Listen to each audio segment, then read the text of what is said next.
Hello, listeners. We're doing something a little bit different today.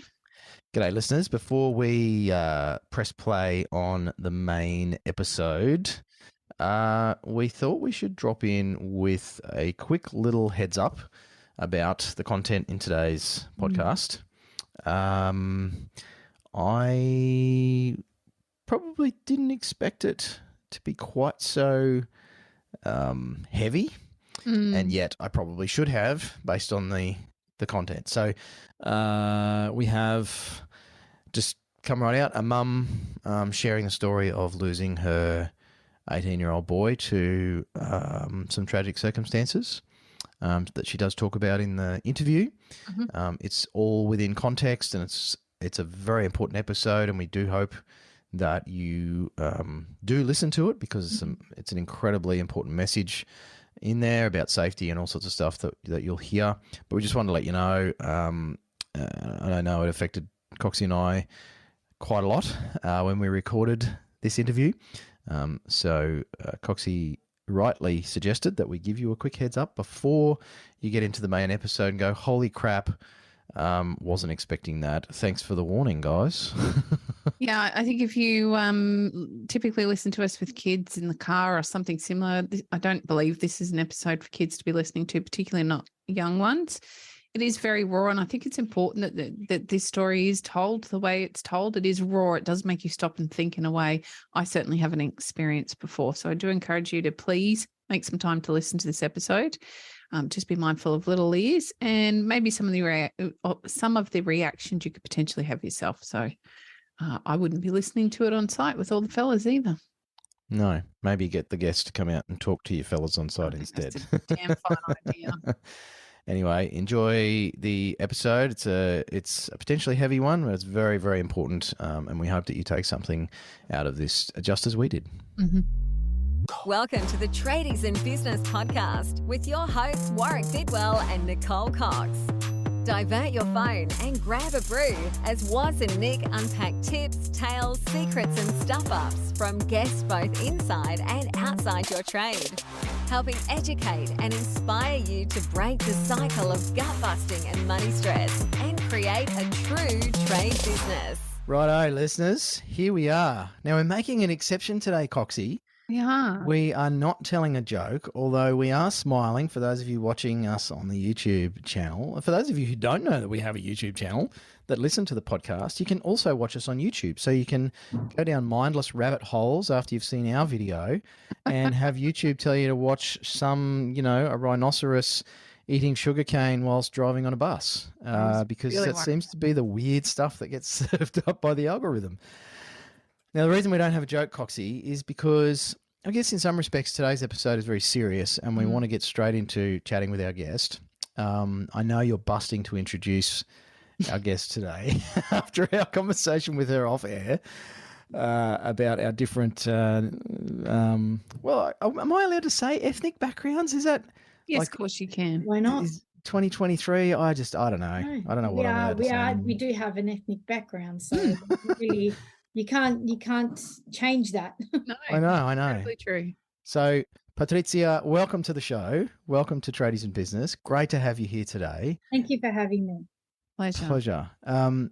We are just going to let you introduce yourself so our listeners know who they're listening to and why they really should tune in for the next 45 minutes or so, or however long we manage to keep Coxie in one piece. Yes. So tell us a bit about who you are and how you came to be talking to us today. My name's Patrizia Cassaniti, and I'm an international keynote speaker and safety advocate. And this title has only come after my 18-year-old passed away tragically on a job site about 4 years ago, in 1st of April 2019. And he was tragically crushed by a scaffold that collapsed in Macquarie Park. And since that day, my whole life has turned around. I used to be a coffee maker, so used to have my own coffee van, and was actually working on that site where he passed away as well. Oh, no. So, but luckily I wasn't there that day. I'd actually taken the day off that day because Christopher had just celebrated his 18th birthday, and I was cleaning up, so I thought, you can go on your own today, because he'd just bought himself a brand new car, a Hilux, his first car for his birthday. Cool. And so Saturday I had all these people over, and the Monday I decided to stay home, and he went to work and never came home. I don't have the right words, I don't think. And listeners will know that I have a 19-year-old apprentice carpenter, and who is one of 5 children, and I can't even begin to imagine the pain of what you have been through. And I even struggle to understand how you take that pain and turn it into such a positive message that you now have that has the opportunity to prevent this from happening for other people. That's such an incredible journey that you've been on. Yeah, I just find if I don't do what I do, I'm actually worse. Christopher was such a giving person. He was kind-hearted, and I couldn't think of anything, better to do to be able to make sure that his death was not in vain. That is my biggest thing, and why I do what I do. Because if I can save a life in his honor, then I'm happy. I've done something for him, and that, he'll always be remembered in the name of safety. I do really find that very inspirational. I'm trying very hard to keep this together. I'm sorry. I do. I have a 20-year-old who's an apprentice carpenter as well. And every day that he goes out on the field, I worry about him, and he doesn't realize how much anxiety I get. And if he doesn't answer his phone, I'm like, where is he? I'm sending the search party out. Of course. Understandably. Horrible. Patricia, tell us about Christopher. Sorry, Warwick. Yeah. Tell us about Christopher. So Christopher, as I said before, was a kind-hearted, beautiful, beautiful kid. One of those kids that every mum wishes for. Never needed to be told what to do, when it came to chores and stuff. He, even on a Sunday after working a long week, hard work, he'd still get up in the morning, mow the grass, wash the cars without being told to do it. You know what I mean? We're always struggling with these kids, screaming at them, can you please go outside and cut the grass or do something? Christopher was just self-motivated, always, was always drawn. A lot of people were drawn to him that were sort of like, needed help or anything like that. He was like an angel on earth. He really was. What a dreadful loss. Perhaps appropriate given the work that you're now doing, and as you say, I mean, time is always cruel when it's shorter than we anticipate. And as a parent myself, I can't imagine what losing a child would be like at that age. So it is the worst thing that can happen in anyone's life. I believe that. There is nothing that compares to a loss of a child. I don't care what anybody says. Nothing could possibly go in my life that is worse than that. No, I agree. Can you tell us about the circumstances surrounding what led to Christopher's death? Sure. So what actually happened, and mind you, it's taken a long time for me to figure out and find out exactly what happened, because obviously the prosecution and the court cases were in, with SafeWork and the builder and also the scaffolding company.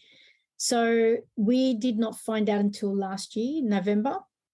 Wow. Not exactly what happened. So that's more than 3.5 years on. Because they kept saying I'm not privileged to know this information because they had to keep it quiet until the case. So all the investigations that were happened. So the first court case happened about 2.5 years after it actually happened, and I only knew a little bit, but also from people talking of what had actually happened, I knew from that. But what really happened is Synergy, who's the scaffolding company, was contracted to Janellen, the builder, to supply a heavy-duty scaffold that also included 2-ton loading platforms because the builder wanted to preload bricks onto the scaffold. Unfortunately, that was not done as per the contract, and the scaffolding company only provided a normal heavy-duty scaffold. At the handover, nobody questioned it. No, it wasn't communicated. So the builder obviously assumed that it was what he was supposed to have, and they went ahead and loaded 2 tons of bricks onto the scaffold. And that was it was actually overloaded by 18.5 tons. Oh my word! On the scaffold. But that was not the only problem. We knew right from the beginning that it was overloaded. And we also found out that there was no ties whatsoever. Oh, no. So no ties were, and this is a 9-story scaffold, 2 bays wide. All the ties had been removed and then overloaded by 18.5 tons. That's as far as I knew till last year. But then I also found out that there was transoms missing, and also there was no vertical bracing either on the scaffold.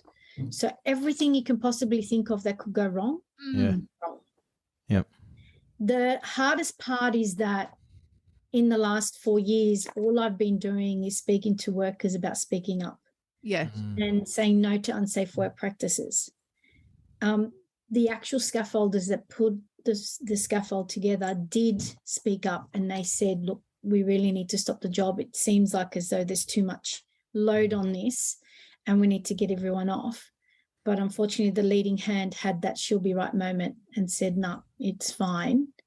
In a couple of hours, it came down and crushed my son to death and horrifically injured Khalid, who was his supervisor. Christopher survived for 20 minutes under the rubble, and he fell face down and copped the full brunt of it, and then suffocated 20 minutes later. Oh. And Khalid, who was with him, his supervisor, he fell sitting down. And the only reason why they managed to get to him was that he had a bar across his chest that was suffocating him. They cut that and got him out. But, the worst part of everything is that I speak to Khalid all the time, and he says to me, Trish, the worst thing in my life is your son screaming your name. Oh. There was nothing I could do. And he goes, and that stays in my head. All I hear him is just calling out for you. I tried to hold his hand and I couldn't even pull him towards me. I couldn't do anything. There's nothing. And, not only has he got that mental, to deal with, but his pain. He had to learn how to walk again. And, he broke so many bones in his body. And just mentally, he's not good. But, a tragedy like this is hard. And it's all because of complacency. Yeah. Being complacent, having that she'll be right moment. It's preventable. That's the most 100%. Sickening thing about it is they're not accidents. I was in emergency services and a couple of organisations, volunteer organisations when I was younger, in my teenage years actually, SES one of them. And there's a lot of, even back then when I was 19, which is a long time ago, there was a focus on safety, and there was this talk about accidents and that there's no such thing as an accident. There isn't. They're poor decisions that lead to poor outcomes. Yeah, exactly. We have so many safety protocols in place to keep us safe, but we always find a shortcut. And I always say it's never an accident. It's always an incident waiting to happen because of complacent decisions that are made that lead up to it. That's right. And that's what it is. We are all complacent. We're human. The human race is complacent. Full stop. Not just at work, at home, in the car, wherever we are, we have a complacent moment daily. It's just a matter of recognizing when we're being complacent to actually stop and evaluate what we're doing. Because the minute she'll be right comes through our mind, it's not right. It's definitely not right. As challenging as that is to sit with and listen to and understand some of what you've been through, Patricia, I think it is the most crucial moment for brutal honesty to make people stop and think. Yeah. We are so complacent. We don't think about how our actions could lead to a different outcome. We are so, I don't know, busy being human. Bravado, yes, and very much human, that we don't think about the possible outcomes. And I think it's important that we sit with the rawness of what you've just explained and understand. And I would encourage every listener to put themselves in your shoes just for a moment and try and understand what that must feel like for you to learn that information. Yes. And what can they then do every day to ensure safety for not only themselves but others, because this isn't necessarily about our own personal safety. This is about what being complacent can mean for others, other families, other people, the rest, everyone around you. That's right. You know, for me, my safety presentations that I do on sites with toolbox talks, pre-starts, wherever it is, and I travel all around Australia. I've been international to do these. It's raw. I do show a video of the incident, and it's a 4-minute video, and it is quite hard to watch. But that's the reality of what the incident is. And so I take workers on a journey with me from the moment that I got that phone call of, you know, letting me know that something's happened, and I've gone to the site. You know, once I've arrived there, I still did not know that Christopher had passed away. Oh, no. But here I am, mind you, I know every single person there because I'm a coffee lady. I'm mum on that site. Yeah. You know, I bring everyone's lunches and their coffees every single day. So the whole situation is very personal when I get there. And then they take me obviously into the first aid room to let me know that my son's passed away. And I'm still today have not accepted and will never accept what happened because it was totally avoidable. 100%. And making workers understand that we all have a reason why we go to work. Yeah. And that reason is to build a better life for ourselves and to make sure that we get home safe to our families. We go there to have, you know, to make money, bring it home and live our lives. But why are we risking our lives just to get that job done? What for? What's the point? Just stay home. You know, we have those reasons, and we need to, I hope that when I do my talks that, you know, not only am I speaking as a safety professional, but as a mum. It's to say, why are you doing that? Think about your life. Think about the lives you leave behind, or even if you get injured for that matter, it's the same thing. You know, injuries are just as bad. Yep. Just as bad because you take that home with you. Patricia, did the learning about what happened with your son, understanding all of the true details about how that came about and then going through the court case, etc., did they bring you any kind of comfort? No, I don't think it will ever bring comfort. It will never bring comfort because you know what it is? My fight is just strong. It needs to stay strong. And I know I will never accept what happened. So for me, yes, finding out is what I need to do. I need to find out. Is that background noise? No, you're all good. I've got to continue fighting because what happened to Christopher shall never happen again. And no Aussie should ever go to work and die. No, I agree. And I just think that, you know, why is it happening? Why is it happening so often? When we do the statistics, every second day, someone in Australia is going to work and dying. It's horrific. It is horrific.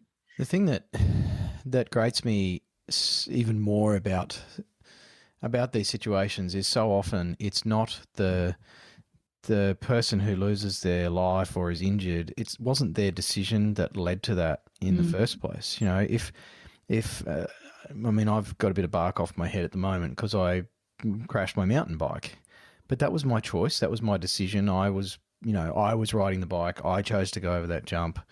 And so I can actually take responsibility for those consequences. But when so many people step onto a work site and somebody else has made a decision that puts, my life in danger or my personal safety in danger, I have no opportunity for ownership or responsibility. And it's done often without my knowledge. How do you accept that? Exactly. I know Khaled, he wishes he died with Christopher. Oh, it's horrible. Because the pain he goes through and the mental, demons that he has in his head, he prefers not to be here. And this is what people don't understand. We all go to work thinking, we'll just get the job done. If I get injured, workers' comp will fix it. Yeah. You get injured, it's life. Okay, especially on a job site. This is a life injuries. Even if you break an ankle, that's a life injury. That's not just, she'll be right. You may fix it. You may 8 weeks you'll be able to walk back on it, but the pain will be there forever. Yep. It won't go away. And when someone dies, that's it. It's over. You can't change that. No. And that is the hardest thing that I try to make people understand. Don't take life for granted. Don't go to work and risk your life because it's just not worth it. It isn't. It isn't. I'd like to talk about the impact that this has, or the known impact that you understand, Patricia, on everybody else around you. So it's not just you, it's your family, it's the siblings, grandparents, aunts, uncles, cousins. And then when you bring it back to that job site and you think about all the people that were there on the day and the emergency services and then the people responsible for what's happened and the far-reaching impact of what happened on that day, I wonder if you can give us a bit of a sense of your understanding of what that has meant for all of those people. Yes, well, it is huge. It is actually unmeasurable. There was 250 workers on that site. Wow. 2 bricklayers were actually on the scaffold when it collapsed from underneath them. Oh, goodness. So they'd just come off a lunch and they were standing on the scaffold and realised that the scaffold moved away from the building, and that's when they jumped and actually jumped onto the ledge of this balcony. And it was 25 or 26-year-old and a 65-year-old. Oh, obviously, the 65-year-old isn't as agile as a 26-year-old. He didn't quite make it, so he's actually hanging off the side of the ledge while this scaffold has just come down from underneath them, and a 26-year-old has pulled him up. These are bricklayers. They need to use scaffold every single day of their lives. Their lives is not the same. No. Many, many workers actually quit their job that day, not to ever return. Yep. Being mum on that site made it so much harder for every single worker to actually get over what actually happened. Absolutely. Everybody loved Christopher. I'd have other trades come to me and always say, Trish, if Christopher ever wants to change his job and become a plumber or an electrician, please let me know. I'll take him on. This is the type of kid Christopher was. Yeah. So not only has he affected me, my husband, and my kids, but his whole family, every friend that he had, and beyond that, because when I speak to people and they recognize me, they'll say, "You're Christopher's mum," and they always say, "I still remember what I was doing when it hit the news. I remember what I was doing." Who says that? Christopher was an 18-year-old. He died like a celebrity. You only know when a celebrity dies and it remembers and it sticks to your mind. Christopher had that same effect to every single person I speak to. And not only, in New South Wales, everywhere. Everybody knows when I say Christopher, they know who I am and who Christopher is. So the impact has been huge, and this is why I do what I do. Hope that his name will always be remembered in the name of safety, and that everybody stops and thinks about their own lives. Can we talk about the culture? So I'm a builder's wife, and I've seen safety's been a battle for a long time, and through complacency, and I've had many incidents that don't bear mentioning after what Christopher went through. And they came about through almost an arrogance from some people that came on site around not only their own safety, but the safety of others. And then the other thing I really saw was this culture of people being put down, bullied, spoken illy of because they dared to put their hand up and say something was wrong. I think there's still a real cultural shift that needs to happen around safety in the construction industry. I think in all levels, and I see it particularly on commercial sites. There seems to be a real culture shift needed in that space. Yes. I'd like to understand if I don't believe that I am, but is that something that you're seeing really frequently as well? Something that you hear in the feedback that you get? I see it on my own site. Yeah. I see it in my own home. I'm doing renovations at the moment. And there is tradies that come here and they'll do something and I'll be like, oh, what are you doing? It's like, well, how else am I going to do this? Like, what do you mean? Because there has got to be a safer way of doing this. You know, you've got to realize that you're actually risking your life in what you're about to do. And it's not going to happen on my house. No. Yeah. It's, you know, and the thing is well, how else am I going to do it? Yeah. It's no regard on their own safety. No. That's not an excuse. No. There is always a way.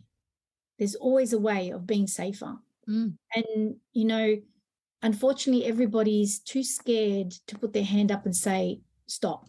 Don't do that. That's wrong. Because they fear they're going to get their heads knocked in by someone, or they're going to get victimized, bullied, or worse, lose their jobs. And there's many people out there that can't lose their jobs. Yeah. And so they think, well, I'm not going to say anything. And this is the reason why one of the first things I did with government is to implement the Speak Up app, which is the Speak Up with Safe Work New South Wales, where workers are able to anonymously speak up with an app, take photos and upload it directly to Safe Work, and then Safe Work triages it and then goes to the site and inspects it. Great idea.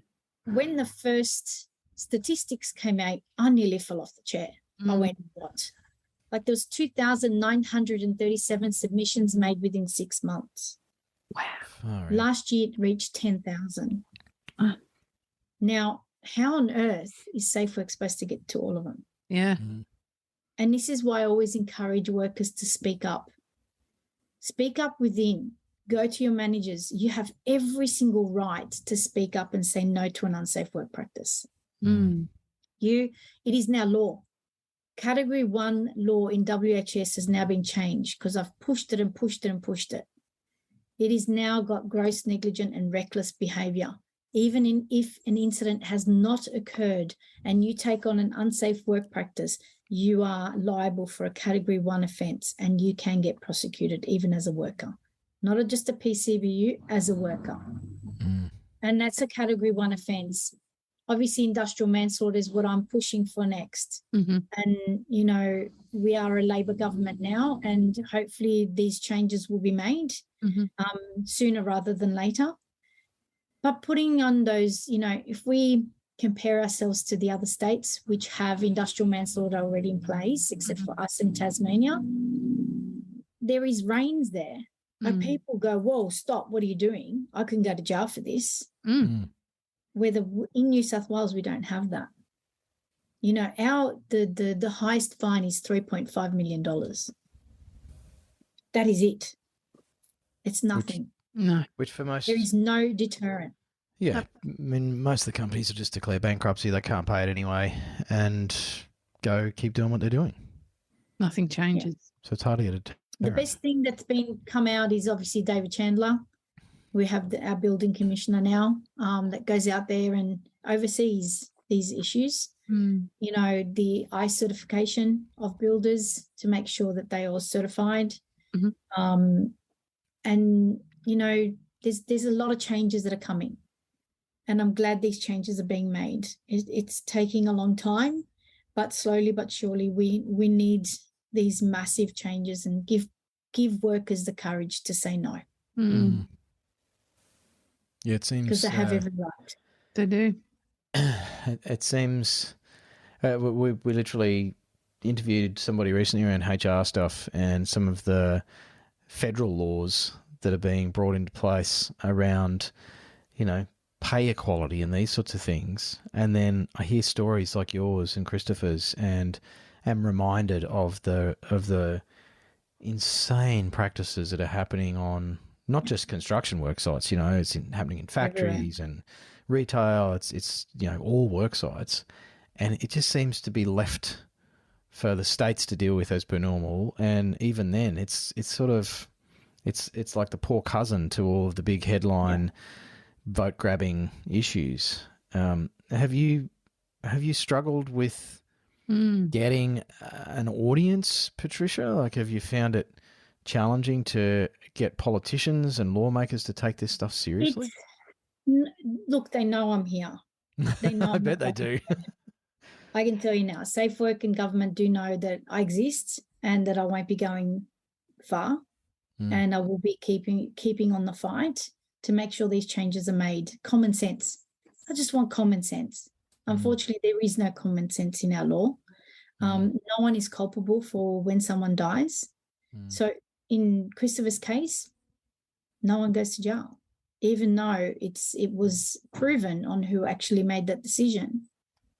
They don't pay for it. It goes to the company just pays the fine. And in most cases, the insurance company pays for that fine, which is another change that I made, is that no insurance shall ever pay any WHS penalties. So that's been taken off. So it is a personal liability. Is that the case in the other states, Patricia? No. It's in New South Wales. A lot of the other states are looking into it because obviously a lot of insurance companies prick their ears and went, well, we want that too. You know what I mean? Sure. Why should we pay for somebody's negligence? That's right. You know, it doesn't happen in a car. No. You're behind the wheel and you kill someone, it's manslaughter. That's right. Regardless if you're drunk or not. Yep. You killed someone. It is instant manslaughter. And you'll pay for it. Whether at work you kill a worker in New South Wales, nothing. There's nothing. The total fines on Christopher's case totaled to $2.9 million. $900,000 for the builder, $2 million for the Synergy, the scaffolding company, which goes directly to Safe Work New South Wales. And then I have to do a civil case where I have to prove my pain and suffering. How ridiculous. Any compensation whatsoever.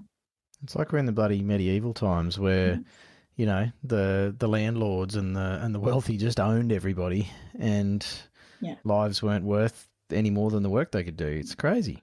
It is. You know, I wanted government to listen to. I said, I don't want to change these laws because I want people to go to jail.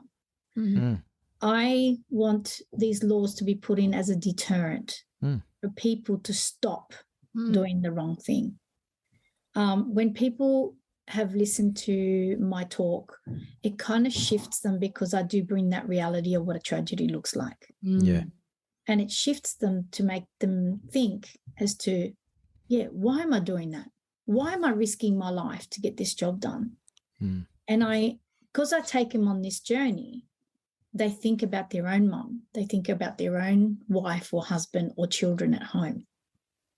And that's what I want them to go home with. After I've finished with them, usually I speak for about an hour to an hour and 10. After I finish, no one moves. No one gets off their chairs. It's just like everything is just quiet for the whole duration. That people are like gobsmacked to think that a simple decision can be so detrimental. Mm.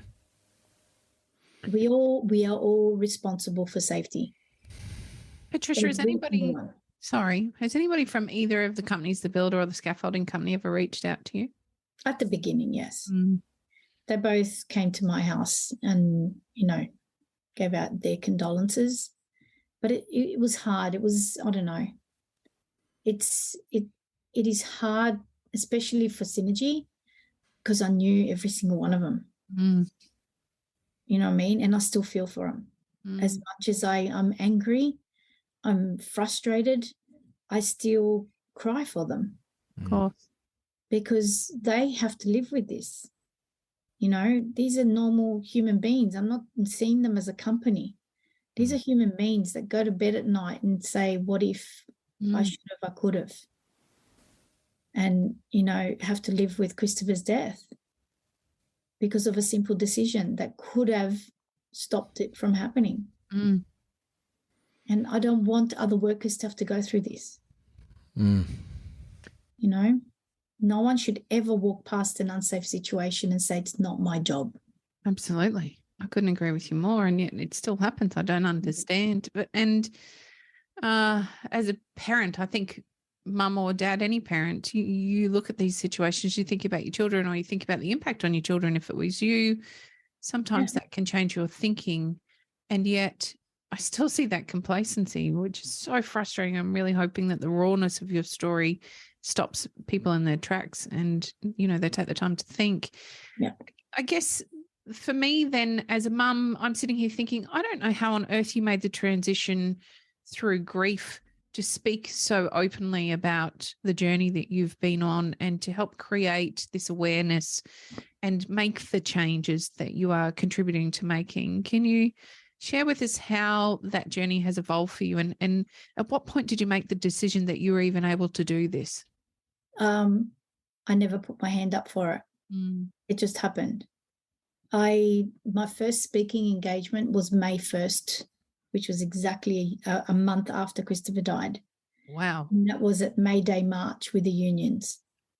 I went out, I led the union march and I went on stage and there was over 10,000 workers in Hyde Park. That was my first speaking engagement ever.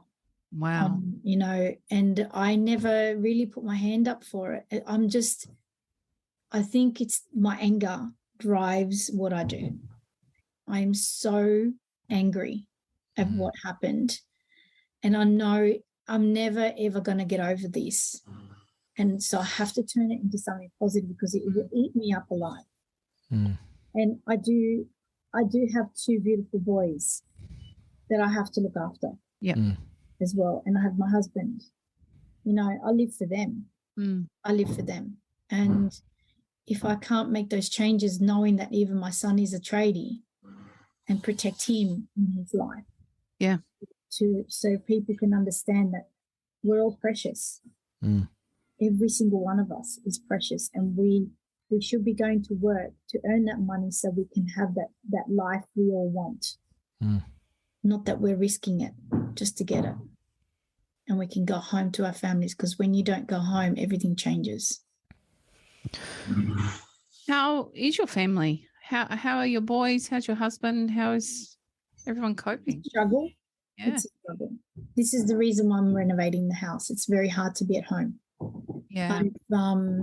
I've rearranged the whole house, like completely gutted the whole house, changed the entry, extended to put our living area in a totally different area because since Christopher died, it's now been 4 years, we have still not eaten on our dinner table because it's just too hard. And so I've made that extension. I've put our living area there to hopefully bring a new beginning and new life into this home, which, people say, why don't you sell? So no, because I don't. Christopher was still here, still part of, this house, but it's just being here, things still in their places of where they are. It's just too hard to wait. And we still have to go through our civil case. So we haven't even touched the sides yet of our mental health. And I worry about them. I worry about my kids having to have to go through for court cases and being prodded and, having to have to prove their pain and suffering. It's ridiculous. To get any compensation. I feel outraged for you. I actually feel incredibly angry for you. But this is the reason why I'm on this mission, because I know there will never be any justice for my son through the judicial system. No. And the only justice I can get is through my work of what I do. Patricia, you've talked a bit about government, and obviously, that has to be a huge part of driving change with legislation and punitive measures. Has there been any other positive response from industry or other industry groups that have sort of gotten behind this and trying to drive change with you? Yes. Well, sometimes some of the bigger companies have got me out to do toolbox talks and doing a safety presentation, not knowing exactly what they're going to get. It blows them away in the sense that, you got project managers and safety managers standing there and looking out to 150, 200 workers sitting there in total silence, listening to every single word I say, that they've never seen that before. And so they're kind of taken back when I finish and go, oh my God, that was the most powerful thing that I've ever seen. But what keeps me going is the response I get from the workers after they leave the room. Is they personally text me to say, I've never experienced anything like that. And I've now changed the way I do things in my life, because I've just realized my own complacency in what I do in my life that could lead to such tragedies. And I could not think of anything worse in leaving behind my family for a job. Yeah, it's almost sometimes it's harder to drive change from the top down with legislators and everything. And in fact, if we get the people on board, then there's no choice for governments. They have to. Everyone has to say no. Just say no. Simple. That's right. You can't, without the worker, and I say this to the workers all the time, there is a lot of importance in different tiers in your workplace, okay? You've got your managers, you've got your safety managers, you've got your workers, you've got other people in the site. Who are the most important people in that site? It's the workers. Without the workers, the work does not get done. Simple. And I tell them, doesn't matter what you do. If you don't get the job done today, it will still be here tomorrow. It'll still be here next week and next year. And if you die, the job will still get done. You are replaceable. But guess what? You're not replaceable to your family. No. When you're gone, you're gone. And this is what I try to make people understand, that it's just not worth it. Really isn't. It's not worth the pain, even for companies. Be proactive. If you own a company, if you own a business, be proactive when it comes to safety. Don't just say, oh, I've got safety protocols in place. Act upon it. Because I can tell you now, being proactive is way cheaper than being reactive. Yeah. Reactive can cost you your whole business and cost you your own mental health. No one would want to be in a position where they've had a death on their own watch. No. Because it stays with you forever. Absolutely. And I always say this to the workers, the reason why I show a video and the reason why I don't sugarcoat my presentation is because that's the closest that I can get the worker to be in front of a tragedy and what a tragedy actually looks like. Yeah. Because unless they've been there, safety will never be in the forefront of their mind. That's just fact. And that is why it is hard to watch, but it is real. Absolutely. Patricia, I feel like you have a lot of fight in you, so this is going to go for a long time. Apart from the civil case, obviously, what else is in the future for you and your foundation, and what sort of goals, I guess, do you have? called the Touched by Christopher Foundation. So let's talk about safety is what I do with my safety presentations. And then Touched by Christopher is the charity. So I raise money to help families who have lost a loved one in the workplace in New South Wales.